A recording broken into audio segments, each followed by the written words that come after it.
Olha só, pessoal, eu quero trazer algumas dicas de pregação expositiva para você que ama pregar, falar sobre Jesus, pregar a palavra de Deus. Olha só essas dicas aqui. Primeira, lá em Neemias, capítulo 8, verso 8, está escrito assim: leram o livro da lei de Deus, interpretando e explicando, a fim de que o povo entendesse o que estava sendo lido.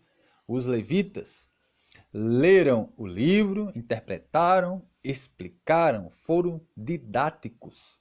Olha só, eles leram, tá? Antes da gente ensinar, primeiro a gente tem que aprender. Eles interpretaram, eles entenderam o que o autor estava dizendo, para aí sim explicar ao povo, com o intuito de quê? De que o povo entendesse o que estava sendo lido. Esse é o objetivo. Tá? O povo tem que entender. Próximo. Estrutura simples. Quando você vai preparar o sermão, tem que ter o título, texto, introdução, oração de transição, divisão dos pontos. Né? Às vezes a pessoa coloca lá tópicos, né? 1, 2, 3 e conclusão. Próximo. O título. O título não precisa ser anunciado ao público. O título do sermão não precisa ser anunciado ao público. Na preparação do sermão, ele pode ser a última coisa a ser feita. Por último, você preparou todo o sermão, aí só falta o título, pronto. Aí você vai dar o título. Agora ele precisa estar coerente com o que será pregado. Próximo. Texto. O texto precisa ser lido e compreendido. Procure descobrir o que o autor do texto está querendo dizer. Importe-se com o contexto. Ou seja, o texto você precisa compreender. Primeiro, antes de ensinar, tanto você como o povo que você está ensinando. Ele precisa compreender também. Então você tem que entender o que o autor está querendo dizer. E você tem que se importar com o contexto. O que é o contexto?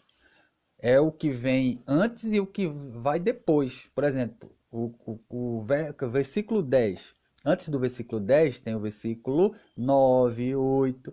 E depois do versículo 10 tem o versículo 11, 12. Então você tem que ver todo o contexto.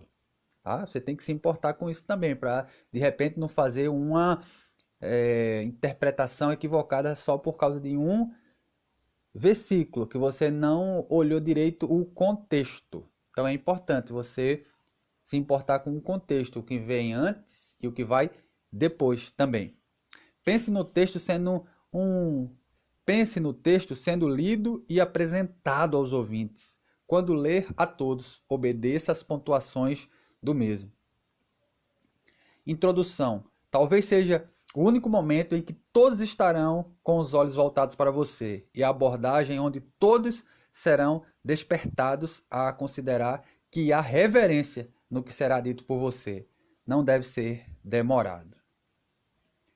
Oração de transição.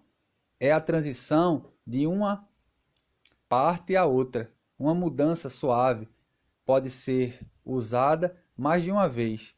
Funciona como um link, uma ideia que será apresentada, elucidada, explicada. Os pontos do sermão.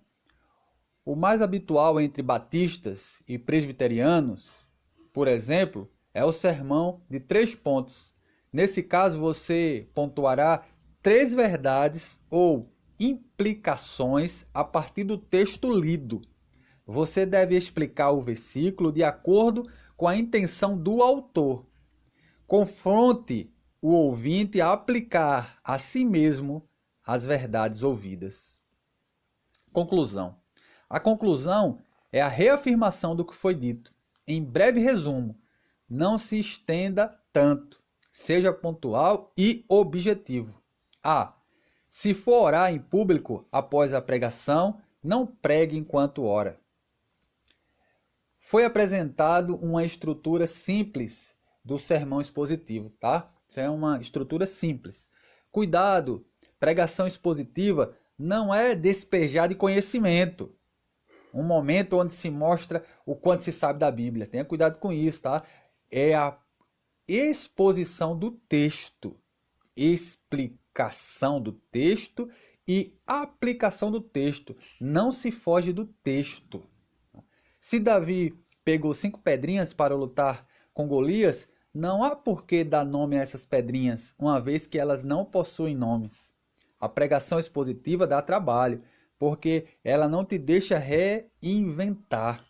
Leia o texto diante dos ouvintes e volte para o texto.